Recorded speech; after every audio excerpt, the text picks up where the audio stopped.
Hey, welcome in to the Thursday edition of the Fun Astrology Podcast. Thomas Miller back with Mercury in Virgo.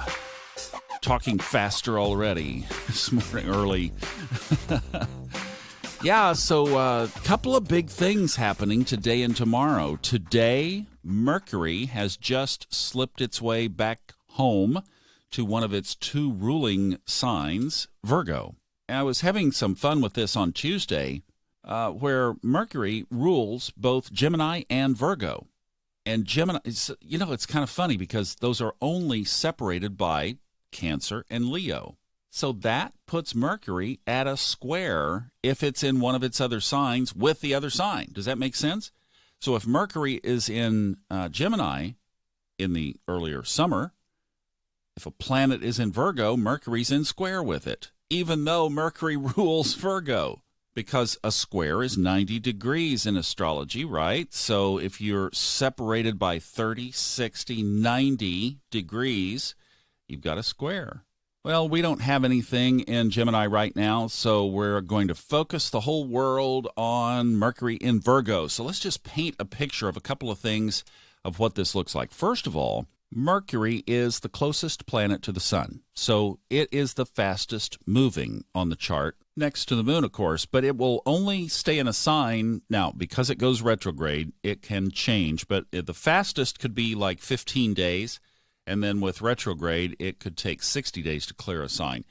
Another interesting little tidbit about Mercury is that it is never more than 2 signs away from the sun. So wherever your sun is in your chart, Mercury will not be more than 2 signs away. So wherever Mercury is in your chart, think of speeding up. It speeds things up. And in Virgo, it makes the Virgo methodical organizer sped up a little bit.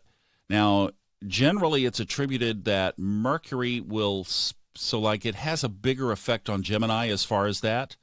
So if you have Mercury in Gemini, or your Gemini rising with Mercury in Gemini, you are, man, you like, come on, let's go. You're always jumping. You're always fast. Virgos like to, I've got a Virgo that I'm working with right now who loves to take the pile of stuff, go in and close the door and just get it done. And it will be so done and organized and perfect and beautiful that you just don't have to worry about it. That's a typical, prototypical Virgo. You add Mercury in there like it is right now, and again, it's the tapping of the foot. It's like, let's go, we got to get this done. So it adds a speed to it. Now, like pretty much all of the signs, Mercury builds as it goes, so the middle of the sign, about 15 degrees, is kind of where it peaks. And it won't take long to get there, only a couple of weeks this time. Now, Virgo, interestingly, rules the 6th house on the chart, naturally. What is the 6th house? Well, it's our job, our job, where we work. It's also our health, and it can affect our daily habits, what we do every day. But if you think 6th house, you think job and health, basically. Add Mercury into that picture, and you might have somebody who works in the communication industry. Maybe they are a journalist or a speaker, a writer, something like that, something that emphasizes communications. So for all of us, our speaking over the next couple of weeks is going to be a lot clearer, crisper, and sharper. You might find yourself organizing a little better. Maybe you could pick up some of that Mercury trait if you have papers laying all over your desk that need to be cleaned up. And I'm going to kind of use this as a segue because there's going to be quite a stellium. Now, we've used that word. What is it? It's a big stack of planets, 3 or more in a sign or a house. And we've got a big one starting tonight when the moon moves into the party at 8 o'clock this evening, Eastern time.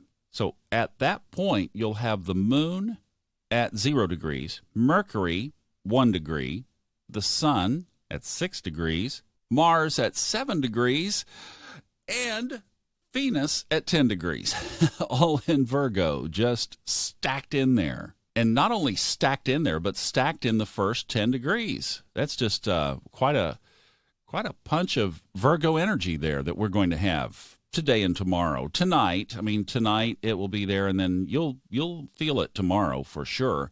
And then the moon moves off pretty quickly and is in Libra by Saturday night. And it's a new moon tomorrow morning. That's why I wanted to hit it today, because it will happen probably while you're waking up. It's going to be at 6:38 a.m. Eastern Time. Tomorrow is the new moon in Virgo. So to keep this tight, we'll just announce that, and then we'll talk more about the new moon tomorrow when we cover that. But it will be in effect when you get up. So if you do a new moon ceremony of any kind, where you're creating, where you're making lists of what you'd like to see appear over the next lunar cycle, tomorrow morning when you wake up, before you have that first cup of coffee, would be a great time to do it. All right? We'll talk about the new moon in Virgo and its many aspects tomorrow.